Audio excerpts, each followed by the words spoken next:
Sport Business. Global Sports Intelligence. Hello and welcome once again to the Sport Business Podcast, getting you up to speed with the stories powering the global sports industry. I'm Catherine Davies, your podcast host, and this week Martin Ross and Jonathan Rest are joining me to talk about CazéTV, the game-changing, rule-breaking Brazilian streamer that is perhaps the biggest disruptor of traditional pay TV that we've seen to date. After that, we'll bring in Matthew Williams, who's going to discuss the upcoming ban on gambling sponsorship from the front of Premier League clubs' matchday shirts and how that could impact clubs in the Championship promotion zone as well as recently promoted Premier League clubs. Finally, Martin and John will bring us insight into what is said to have been the worst kept secret in the business, the news that Italy-based streaming and tech company Deltatre is to acquire Endeavour Streaming. And now, moving straight into our first topic for the day, I've got Martin Ross, our global news editor, and Jonathan Rest, our global news reporter, on the line with me. Hello, Martin and John. Morning, Catherine. Hi, Catherine. Martin, you wrote this week about the latest news coming out of Brazil, where CazéTV, the influencer-led streaming service, has just announced that it will stream all 104 games from next year's FIFA World Cup. Just 4 years after bursting onto the scene with its record-breaking coverage of the Qatar World Cup. What's going on, Martin? Can you tell us more about CazéTV and how it's changing the rule book in Brazil? Yes. Hi, Catherine. We'll need to establish a rule book for pronunciation. I had a lot of Brazilian. I'm not qualified to know how to say it, but I'm going for CazéTV. I had a lot of Brazilian friends in Switzerland and I have watched a bit of it, so I think that's what we'll go for. They do like a double extra syllable in Brazil for Facebook, but let's go for that. It felt like an appropriate time to delve back into the history of CazéTV upon the announcement that they have acquired rights to all the matches, streaming rights to all the matches at the 2026 World Cup. The story of CazéTV is one involving Live Mode, which is a Brazilian rights agency, which essentially with Casemiro, a Brazilian streamer, created CazéTV. They share equity in it. So the way that the World Cup last time ended up on there was, it wasn't an accident, but that Live Mode was tasked with selling a package of non-digital rights to the World Cup. There's a long story around Globo's renegotiation with FIFA, but the long story short was that instead of doing a streaming deal with somebody else, Live Mode decided that they would showcase these games on CazéTV, and to huge success. There was, I think they got over 30 million unique viewers, over double the size of number of pay TV subs in Brazil at the time, I think. So there were YouTube records, there were Twitch records, and on the back of that, it was viewed as a bit in the industry, I suppose, as a bit of an experiment. On the back of that, other rights holders took notice, so we then had, in subsequent years, rights deals done for Euro 2024, for the Paris Olympics, for Women's World Cup 2023, most recently the Club World Cup, then domestic leagues, League One, Bundesliga, Coppa Italia. So it's now in a position where it has 22.1 million subs on YouTube, which is, I think, certainly over double what it had at the last World Cup. And it's now started to be picked up as a channel by the likes of Amazon Prime, Samsung, Disney Plus, I think Mercado Play, which is an online retailer in Latin America. So, yeah, and we are off the back of a very successful Club World Cup. So, yeah, we're now in that sort of reflective mode as to what CazéTV is. It's no longer an experiment. Is it a place for fully exclusive coverage? Is it an add-on? And what kind of audiences are they getting? Well, I'm sure we can dive into some of that. Well, they are CazéTV. Did I say that right? Sounds good. They're coming off the back of streaming the recent FIFA Club World Cup, and they registered 6 of their top 10 audiences of all time in the process. Can you share any of those numbers with us, Martin, and tell us what it means about CazéTV's audience base and changes to its distribution? Yeah, I suppose, 3 things off the top on the audiences at the Club World Cup. First thing would be the success of Brazilian teams. Fluminense and Palmeiras got to the semis and the quarters, respectively, I think. Obviously, the popularity of the event and the previous iterations of the event, the much smaller ones, and also the Intercontinental Cup. Brazilian fans love the chance to test themselves against European sides and win. They did win a couple of, maybe unexpectedly, a couple of games they might not have been expected to win this time. So that drove the audience. But then also, as I just touched upon in the previous answer, the audience for CazéTV now 3 years down the line is much bigger, and there's also additional distribution. So yeah, the numbers were pretty punchy. They got 51.7 million devices were watching. That's just a YouTube number, so that excludes the other distribution methods, which I think would maybe add another 20% on top of that. That's more than watched the Olympics on CazéTV, which I'm sure FIFA will be delighted to hear. 70% of people watching did so on a smart TV. So for those thinking, we're still in an era of watching it on a separate screen, or watching it on a phone or an iPad only. I mean, very much not. This is mainstream television. This is free-to-air television, for want of a better term. I think the most important number is that 83% of the audience was between 13 and 44 years of age. So a really powerful demographic, a really good demographic for advertisers, which in turn is good news for CazéTV, which that's a big part of their monetization model. But yeah, 6 of the 10 top 10 audiences now they've ever had were during the Club World Cup. The biggest was for Flamengo against Bayern, which 7.5 million simultaneous viewers.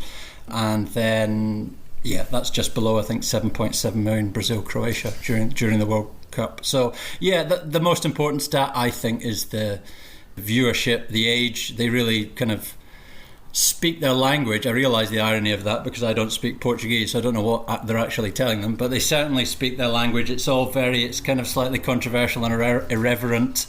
I think Casemiro did some kind of mock apology actually when the World Cup announcement was made, just about all the kind of style that they've had up until now. So it is very, very different from what you would expect, and proving to be very popular. Well, I've read some comments about how people say that this kind of free broadcast of live football doesn't cannibalize the rights that other rights holders have, but now they're saying it does. There's more people watching the YouTube coverage than are watching the network coverage. But on the back of that, how would you compare CazéTV of 2022 with CazéTV 3 years down the road? Are rights holders viewing them as a primary destination? And is there any shift towards these CazéTVs of the world in negotiations?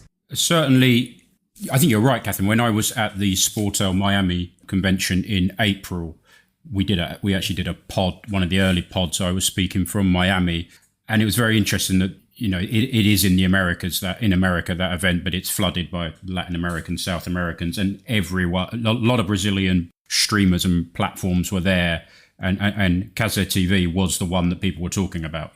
They at the time, those World Cup rights were on the market, bar the kind of package that Globo had already kind of taken. And all the talk was that, this is going to be a big move from Cazé. So this is the time that they've kind of, they're no longer kind of seen as an add-on, a nice to have. They are a legitimate challenger for the biggest rights. And, that's come to be proven. And if you look, another big kind of tournament on the horizon, the Women's World Cup in 2027 is in Brazil. Those rights were tendered back in November or December.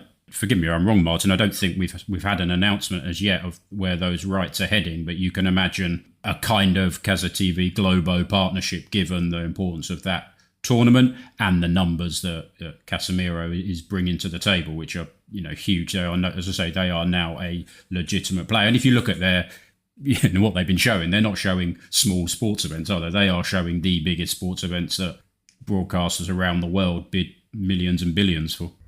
There's one comment I heard from Nuno Moura, who's the chief commercial officer of the Portuguese Liga, and he said that streamers like CazéTV, and he was referring specifically to CazéTVs, he said it's appealing because it's authenticity. They have interviews that feel like conversations between friends, formats that feel native to the platform, contents that are shaped by the culture, not the cameras. And he said it's a digital native experience.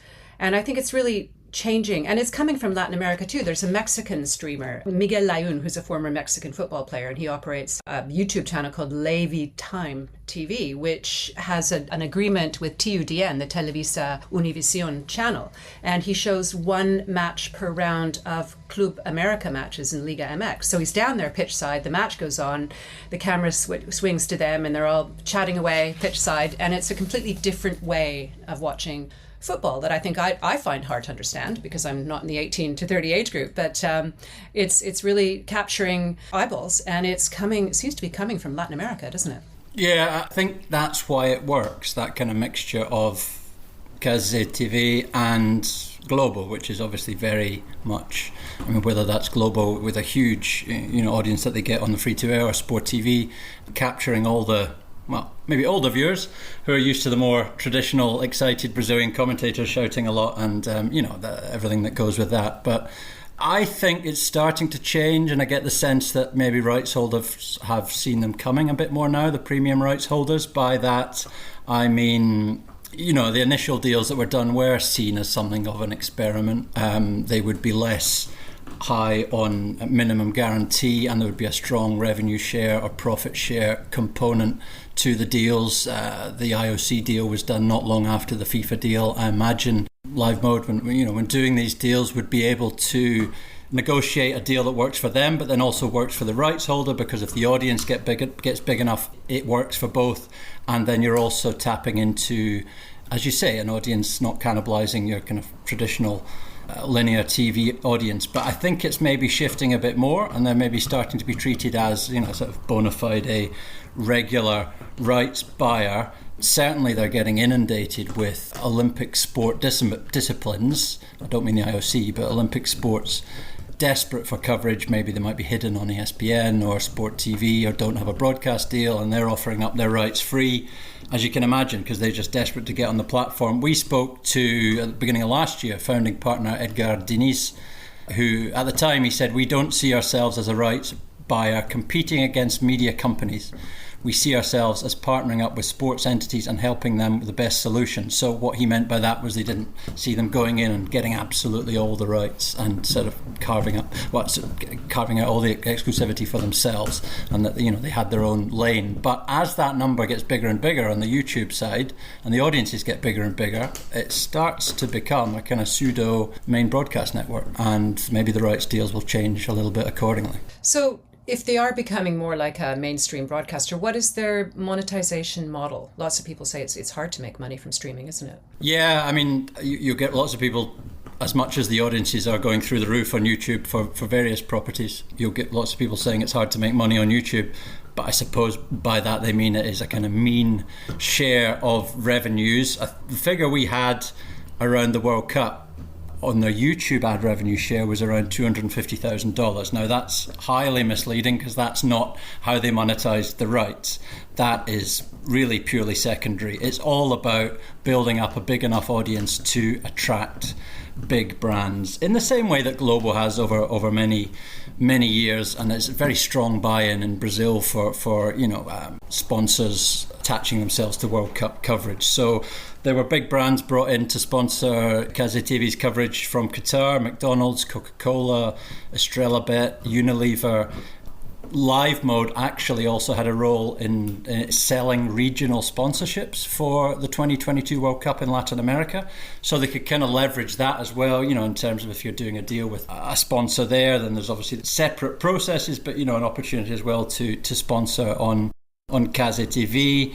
That is the way that they monetize. I mean, Globo, I think the asking price was around $35 million US for programming sponsorships at the last World Cup. Now that will be several multiples higher than, even if CazéTV is a couple of million a piece. You start to see how they can really monetize that investment and how it's based. Well, one question I had about these influencer-led streaming platforms, I mean, in Brazil, CazéTV shares the rights to Campeonato Brasileiro match per week with Record, the free-to-air broadcaster. And in Mexico, this Levy Time TV shows a match in partnership with TUDN, as I said, the Televisa Univision Sports Network. And so the broadcasters seem happy to have this relationship with them. Is that going to change? Or are they going to say, hey, these guys are taking too much of our audience, we don't want to have this relationship anymore? What do you think is going to happen over the next few years? I mean, right now, they quite like the fact that it's a non-exclusive market out there. The Brazilian league has got plenty of broadcasters. You say some are showing the same matches. The people I've spoken to out there have said, as we've talked about, it is a slightly different audience. It is a different dialogue it is a different way of coverage. And at the moment, that works when you are looking just to get this out there in as many different kind of ways, whether that's, free to air, traditional free to air, digital, pay-per-view, as they also have in Brazilian football. So at the moment, it's not cannibalizing the coverage at all. They're quite happy with that. How that changes, as you say, if it's a case of, an exclusive provider putting down more money, then that will change people's mind, I guess. But at the moment, the idea of exclusivity in Brazilian football is not really thought of. They're quite happy with it being seen everywhere and multiple broadcasters. There's an interesting tech point as well, in that obviously with the lag that you would get on the streaming broadcast, I think people going into the 2022 World Cup thought that fans wouldn't watch the Brazil matches on CazéTV because they were on Globo, and you then sort of had the slightly bizarre situation of fans watching the same match but in the same country but at different times, in terms of when they would hear chants or they would hear goal celebrations coming through the wall. So I remember interviewing and saying, well, did that mean they all wore headphones? And I think not really. I think when we spoke to them, they told us that they just chose to watch it in a different way and accepted that they would have a delay. So I don't know, maybe it's the sort of thing that would annoy me a lot, but maybe Brazilians are famously a lot more relaxed, so maybe they embraced that. But one other point on this distribution is that Twitch, which initially was, along with YouTube, not as big as YouTube, but one of the main outlets for CazéTV, that has all kind of stalled. They're not broadcasting on Twitch because of a row over takedowns. So TikTok, interestingly, has become, and they're growing the numbers there. But it really is, as I said initially, YouTube is the platform which fits in with the wider movement in sport as to how much the numbers on YouTube are growing. But then also, I think it was Disney Plus's first ever sort of carriage deal for a linear channel in any market.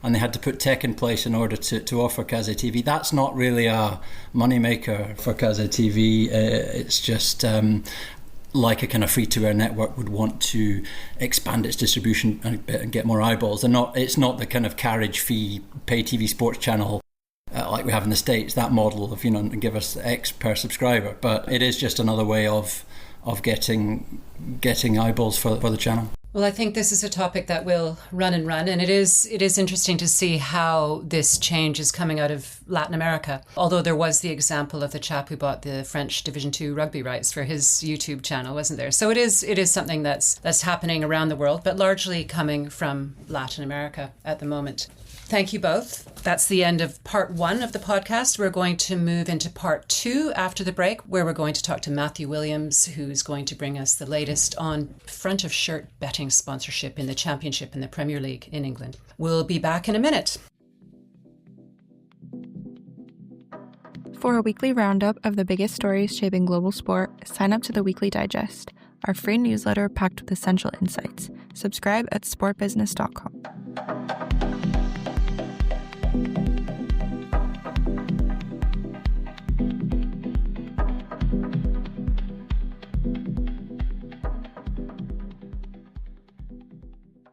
Welcome back to the Sport Business Podcast, bringing you the latest sport business industry news. Matthew Williams, a reporter and analyst for Sport Business Sponsorship, is here with me now. Welcome back to the podcast, Matthew. Thanks, Catherine. Great to be back on. It's always good to have you on the show. I'm glad you're here. Last week, you wrote about how the English Championship club Sheffield United have relaxed a previous intransigent position on betting sponsorship to strike a front-of-shirt deal with gambling platform Midnight, and how the length of that deal reflects the coming ban on shirt sponsorship for Premier League clubs. Now, can you tell us more about the ban, when and why it's coming in, and what the impact could be on the market for clubs towards the lower end of the Premier League and the top end of the Championship? Yeah, sure. So the ban on gambling sponsorship is for Premier League clubs specifically. It comes in from the start of the 2026-27 season. So clubs have got one more year, basically, where they can feature gambling brands on the front of their playing shirts. The ban, actually, we've known about the ban since April 2023. The clubs collectively agreed to withdraw the gambling sponsors from the front of their shirts. The feeling was then that they were self-regulating in order to get ahead of government regulation that may have arrived in a more stringent way had they not taken that step themselves. So in terms of how that relates to Sheffield United and their recent sponsorship agreement with Midnight, Sheffield United is one of the Championship's top clubs in terms of having a prospect of achieving promotion at the end of this coming season. They were close at the end of the 24-25 season, losing out in the playoff final to Sunderland. So one of the reasons they've secured a 1-year contract with Midnight is because they know that if they do achieve their goal, which is promotion next season, they won't actually be able to take that sponsorship deal into the Premier League, or certainly not on the basis it's at now in terms of front of shirt. So it's an early sign really of a club being mindful of this upcoming ban, and we're seeing various impacts across the lower end of the Premier League and the top of the Championship already, and that's only going to gather pace in the coming months. So just to put into context how widespread gambling sponsorship is on Premier League shirts at the moment, 11 of the clubs in the league last season featured a brand from the gambling sector on the front of their shirt. Obviously 3 clubs have been relegated, and 3 new ones of free replacements from the Championship of promotion, but already we've seen one of those, Sunderland, announce a new front of shirt deal with a betting brand. W88 is the brand in question. So looking ahead, we're faced with a situation where around half of the Premier League next season will be shopping for a new front of shirt sponsor driven by a ban that will necessitate a change. It's going to be interesting to see how the clubs are able to move in that market, because it'll obviously be a buyer's market for brands there, and the lucrative nature of the opportunity afforded by having a gambling brand on the front of your shirt might not be replicated across other categories. So there's a real interesting 12 months ahead for Premier League clubs. Well, here's a question for you, Matt. With all these betting brands unable to secure front of shirt sponsorships from next season, not this coming one, where are they going to go? Yeah, so it's a question on a lot of lips across the sports industry.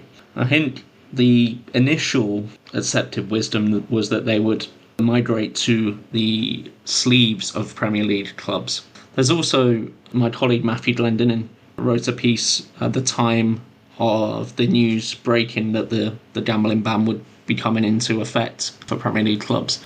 He spoke to a club that had been pitching their front of shirt with a betting sponsor at 6 million to 7 million per season, and were thinking that they would have to move their betting sponsor to the sleeve.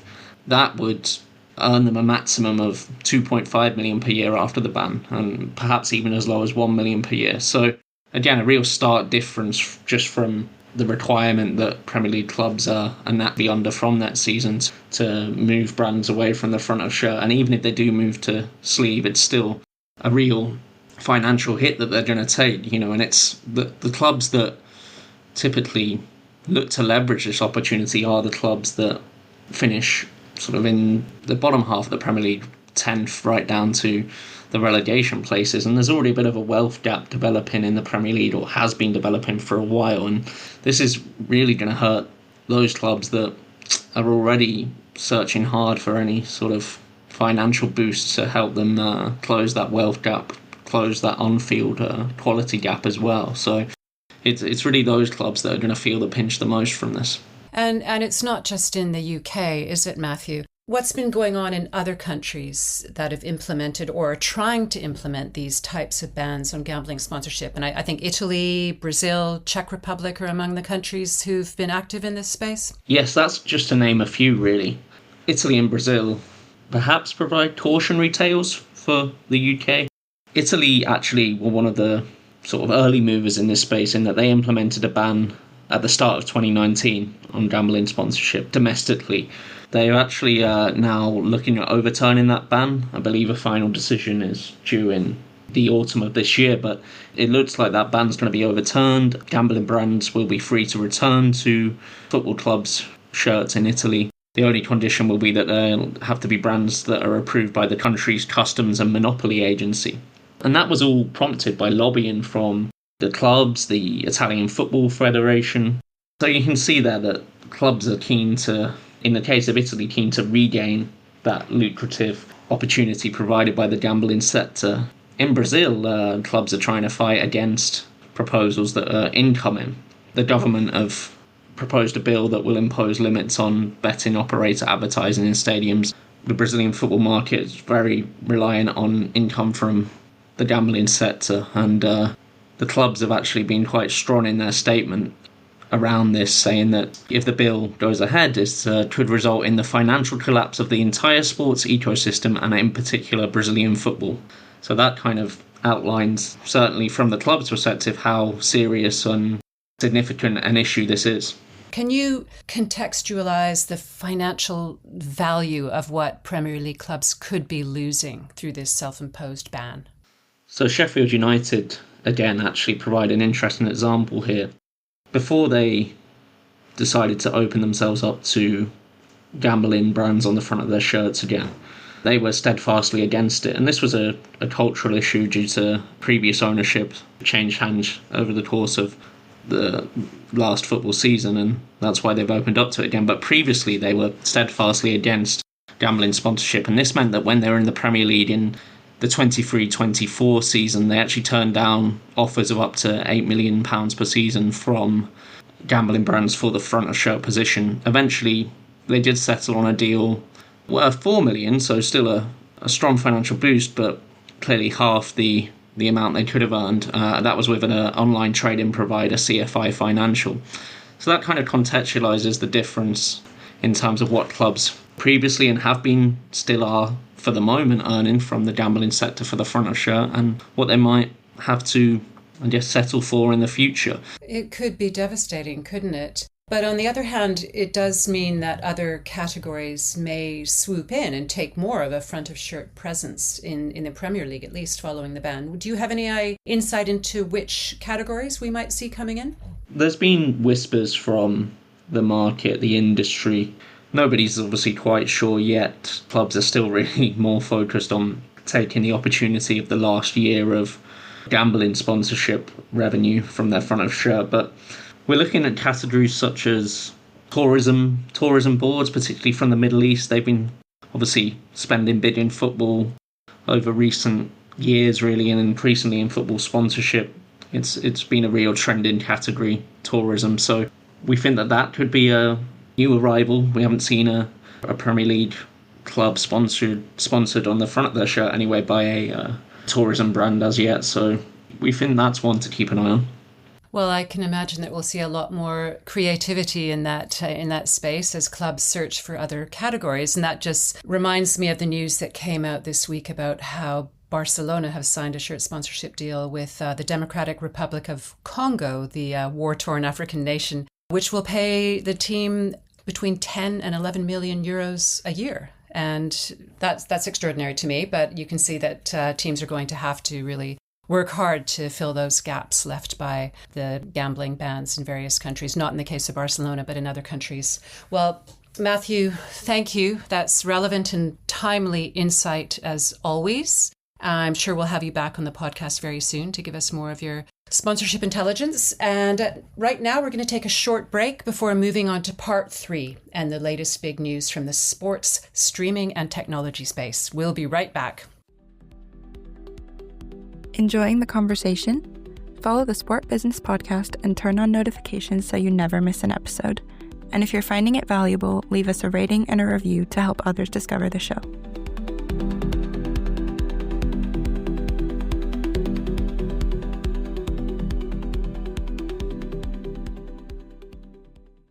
Welcome back to the Sport Business Podcast, bringing you the latest sport business industry news. Martin and John are back with me in the studio here to talk about the news that Deltatre is set to acquire Endeavour Streaming, its main competitor in the sports technology space. Martin, can you break this deal down for us? Yeah, I mean, it was big news and it wasn't big news. I suppose it's been known that the asset was on the market, and if you think about it, it's quite a logical place for it to end up. But yeah, Deltatre has agreed a deal to acquire Endeavour Streaming. Endeavour Streaming used to be New Line, and Endeavour bought it in 2018, I think, for $250 million. It's a white label streaming solution that it provides to rights holders for their owned and operated OTT platforms. Endeavour Streaming is a technology provider for a sort of white label solution for streaming for rights holders who have their own owned and operated streaming platforms, some of them subscription, some not. Deltatre have kind of, since their acquisition 2022, Bruin Capital sold them to Bain Capital and Nextalia, SRG, and they've kind of maybe been slightly quiet, actually. I don't know whether that's a private equity decision on behalf of Bain to maybe keep under the radar a bit. They certainly, a year after the acquisition, they used to be very, very on the front foot in terms of coming out with these services for the industry and doing deals with different rights holders, but it did go very quiet, or they took us off the distribution list. No, I'm only joking. Yeah, certainly in the second half of last year, all of a sudden they started to make some hires, including, coincidence or not, Peter Bellamy, who's Endeavour Streaming's Chief Commercial Officer. He's become the Chief Revenue Officer, so they have somebody in him who obviously knows the business very well. And what it will do is it will sit alongside the product suite that Deltatre has, and we'll maybe not dive too much into the tech, but they have different sort of video product suites which include D3 Volt, Forge, Axis and Diva, and Endeavour Streaming has its sort of flagship Vesper product. So the other thing is that the two companies said that we don't know yet. It's too early, it's not approved. We don't yet know in terms of synergies, which is often a kind of euphemism for whether they streamline certain things, but they've said that they will unite their digital strategy, consulting and direct-to-consumer growth marketing services. Martin, there have been a plethora of owned and operated OTT platforms launched in the past decade or more. So is the streaming tech provision sector buoyant? Is this the right time to be buying Endeavour Streaming or not? Yeah, well, in many ways, I suppose across the industry, we've had the buoyant stage of everybody setting up an owned and operated OTT and looking for a provider. What's happened in the interim in the space, I suppose, is rights holders have looked at different opportunities. We've seen the sharp growth in YouTube audiences clearly among properties such as Kings League or maybe Live Golf and the Creator Series that they've done, or the PGA Tour's done. So fast channels has become an outlet, socials. So they've got more options now. So maybe if there's perhaps a little bit of fatigue, I don't know if that's the right word, around subscription OTT. If you have a loyal paying audience, for example, if you think of UFC Fight Pass, which is one of the clients of Endeavour Streaming, that has a really sort of loyal paying audience, and if you've got a number of clients like that, it's a very solid business. It doesn't fluctuate, I imagine, around like rights fees. It's a bit like production. You're charging them what the price is and is being paid. But nonetheless, I think we've kind of had the gold rush, if you like. We're now in a slightly different phase. Maybe rights holders are going through a period of introspection. It all depend, of course, on the deal value. Don't know that yet, but of course we do know that the IMG Arena sale to SportRadar was made worth a while, obviously, by the payments that they're receiving to take IMG Arena off Endeavour's hands in many ways. So if that follows in the same pattern and they've got a really good deal to acquire good product set and a whole bunch of new clients, then absolutely, why would you not do that? But yeah, I think it is not there has been a bit of squeezing, I think, in terms of that tech space, certainly at Massive, I think, which is one of the verticals of Deltatre. Massive was a software tools sort of video interface provider that they bought a few years ago now. I think there's been some redundancies there recently, so there's been a little bit of certainly flatlining for a sector that was really booming a few years ago. Well, just to look at what is left of Endeavour now that the streaming section is going to go over to Deltatre. What does this mean for what's left of Endeavour, for IMG, UFC and WWE under the TKO ownership? What's going to happen there? Yeah, it's kind of complicated in that we did have a good go at unravelling where IMG sits now and what TKO is. I suppose in very simple terms, a couple of things. Endeavour Streaming was always part of IMG's bigger family, if you like. So they could go to rights holders and say, we're a full service agency. We have this streaming services provision option. They have a very big digital services and consultancy operation now at IMG, but they had this kind of tech that they could offer as an additional if they were distributing rights in certain countries, but then that was an alternative. So that's gone now. I mean, shortly after the IMG sale, I think it was said that they would kind of keep them. There would be a kind of services agreement maybe between the pair, but that's now not there. So in many ways, you've taken away a little bit of IMG's kind of full service offering. In terms of UFC and WWE, they already have long-standing, I think, relationships with Endeavour Streaming for their OTT players. So I don't think that will change much at all there. It's just more in that kind of agency space. And you look at rivals in this space. I mean, ViewLift has been made some noise recently, and John will maybe talk a little bit what they're doing in the States or what they have done, but you have smaller players in the UK like Stream AMG.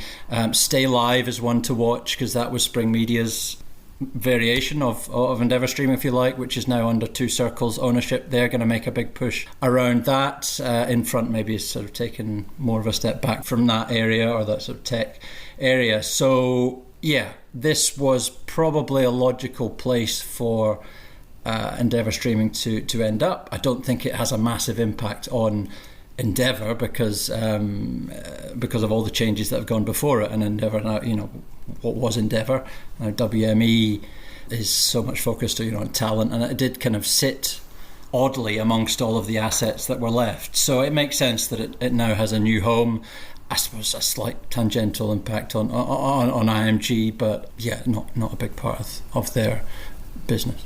Just coming in on some of the competition that Martin talked about in this space, there's actually quite an interesting contract potentially up for bidding in this area, which is UEFA.tv. Now, they are partnered with Endeavour Streaming. They power UEFA.tv. They announced just last week that they are looking at ways to expand the platform. Now, this is at the moment a request for information and not an official kind of request for proposal, if you like. So it might be that they just take on some of the information they get and tweak it slightly, but it may well lead to a full request for proposal and a new supplier. Now, that's obviously an very interesting kind of product. UEFA.tv has traditionally shown kind of highlights, futsal, youth Champions League games, but actually this year has shown, I think Martin did the story, they actually showed some UEFA Nations League games in Italy because the third-party rights, if you like, hadn't been sold. So they showed the March internationals, I think. Their plan, UEFA, at the moment, they show about 250 games a year on this. They want to up that to 1,000. So obviously they are looking at different ways of monetizing that as well. Yeah, while this kind of space went a bit quiet for a while, actually in the last week, we've seen a bit of M&A and a very interesting potential tender coming up. And yeah, that fits nicely with Deltatre if there is an RFP and Endeavour Streaming retains it. I mean, UEFA has always been an absolute key client for Deltatre, going as far back as we used to actually. When I was my previous employer, we shared an office right beside them in Wimbledon Village when they, the work they did for UEFA around graphics was one of the big contracts. I think, even going back 18, 20 years when you were watching Champions League and the graphics and some of that was provided was absolutely crucial. So yeah, it could be a nice little sort of 360 there for them. Well, this sector of the industry is evolving so quickly. It's sometimes hard to keep up, but it's a lot clearer to me now. Thank you both for coming on and discussing this subject. Let's wrap up the main part of the podcast here, and after a short break, we'll reveal what we're looking at for the week ahead. We'll be back shortly. Want to get the full story beyond the headlines? Subscribe to Sport Business for exclusive news, data, and expert analysis. Learn more at sportbusiness.com.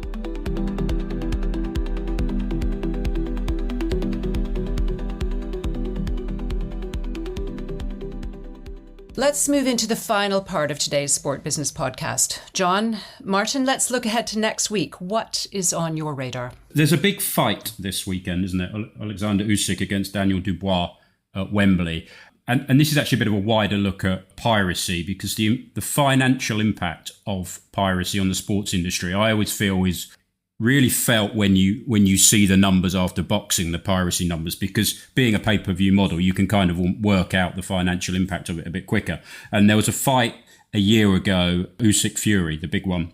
After it, DAZN came out and said that 20 million people had illegally streamed this fight. It was priced at around $70, I think, in the US. And they worked out that there was around about 120 million to 130 million hole in, the revenues, because it had been lost through piracy, $120 million. So huge number. And it's going to be interesting to see what kind of comes out of this fight, which again is on DAZN. It's £25 in the UK, $60 in the US. And I think that is the price point that is being challenged, hence people are turning to piracy. Now, there's two ways of looking at combating this. Dana White way, he said, is to, I'm not sure what the watershed is on our podcast, so I won't say it, effing prosecute people. The other option has been taken by Turki Al-Sheikh, who's the kind of Saudi boxing kingpin now, who originally said, well, you just got to, make it cheaper. And he's actually gone a step further and announced this week that Riyadh season, all the bouts on Riyadh season are going to be free. They're going to be available to DAZN subscribers for no extra cost.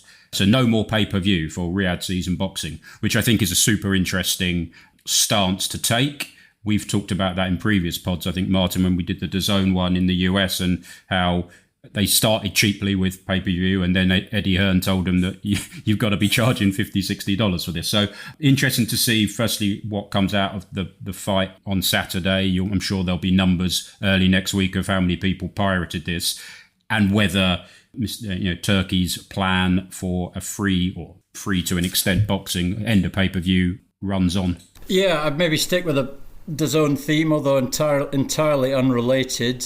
The Jupiler Pro League, I don't know if there's a better, more effective sponsorship deal than the Jupiler Pro League. Everybody calls it the Jupiler Pro League. I believe it's a Belgian beer, presumably very strong. It starts on 25th of July. So yeah, all these middling European leagues are back in action. None of your big leagues waiting another month. Actually, the Scottish season started last Friday, the League Cup, while the Club World Cup was still on. But less of that. Union Saint-Gilloise, USG, which is the champions of Belgium. It sounds like a plug. They're playing Antwerp next Friday, and the big news is whether it's going to be on, in inverted commas, traditional TV. DAZN has the rights. They did a new rights deal from 2025, 26 onwards. They used to have the rights under the guise of 11 Sports. They are negotiating hard over carriage deals with Telenet, with Proximus, and with Orange Vue. DAZN released a statement a few days ago, nearly a week ago, saying that they were pulling out of, effectively they informed them that they pulled out of negotiations, and they would be showing the matches exclusively on the DAZN app. This is an interesting move. It's interesting that the reports in Belgium are that they're looking for a 10% increase in the fee. We've not substantiated that yet, but even though the rights fee has gone down, they're getting really aggressive on the distribution, which you'd expect them to, but it also maybe hints at a slight change of tactic for DAZN this time. Last time round it was 11 Sports. Now DAZN's taken over. They've made is it the Super Cup, John, that's going to be free? That's right, yeah. Which is interesting. And at the moment, the bigger picture at DAZN is get as many people into our ecosystem as the home of football globally. So, yeah, they will be getting more people into their ecosystem as it stands with the start of the Belgian League. Whether they can turn these people into ongoing subscribers, whether they then do a deal with the telcos after that. But interesting times over in Belgium. That's great insight, the two of you. Thank you. Any other business before we move to wrap up the podcast? I have a small any other, but well, it is actually a small any other business. We're going to Peru, and some people may have seen this, but it's in Monterrico. I don't know if that's a pronunciation, TBC, but this is something that went viral in recent weeks. It was the jockey race. If anybody's not seen the jockey race on socials, please watch it. It is essentially, I think, 16 jockeys racing each other on the track, but they come out of the stalls, obviously designed for huge horses, and they are not tall men, and they look absolutely tiny. It's hilarious. It was for charity, so all for a good cause, but it was just very funny. It reminded me a bit of for any Simpsons viewers that used to watch The Simpsons, when the jockeys, I think, used to have Irish accents, and they all lived in a big oak tree. They would open the door and they would all tumble out.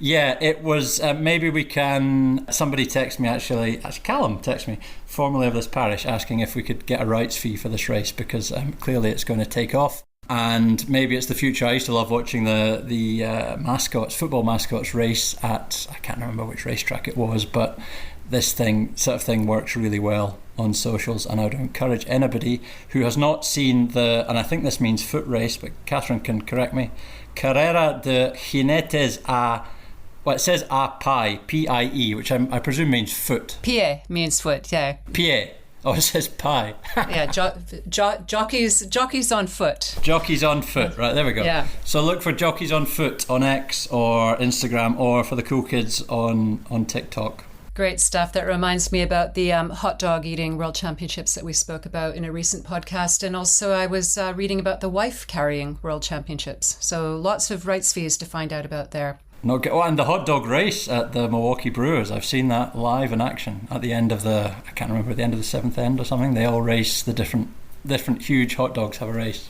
Mascots. Yeah, there's a sushi race here at the local baseball club where the people are dressed up as pieces of sushi and they run around the bases. So lots of scope for new programming coming up. Right, well, that was informative, insightful and fun. Thank you both. And if you want to know more about today's stories or any of our other reports and analyses, and especially if you're looking for the world's largest collection of accurate rights fees across media and sponsorship, you can take a look at subscription options on our website or get in touch with us via email at info@sportbusiness.com. And if you enter the code SBPodcast30 at the checkout, you'll get a 30% discount on annual and monthly Sport Business subscriptions. You can also share your thoughts on this episode and give us your feedback in a review on the Apple Podcast and Spotify platforms. And watch for our weekly LinkedIn posts promoting the podcast, where you can also leave a comment and your feedback. Thank you all for tuning in, for listening, for subscribing. I'm Catherine Davies, and we'll be back again next week with the Sport Business Podcast.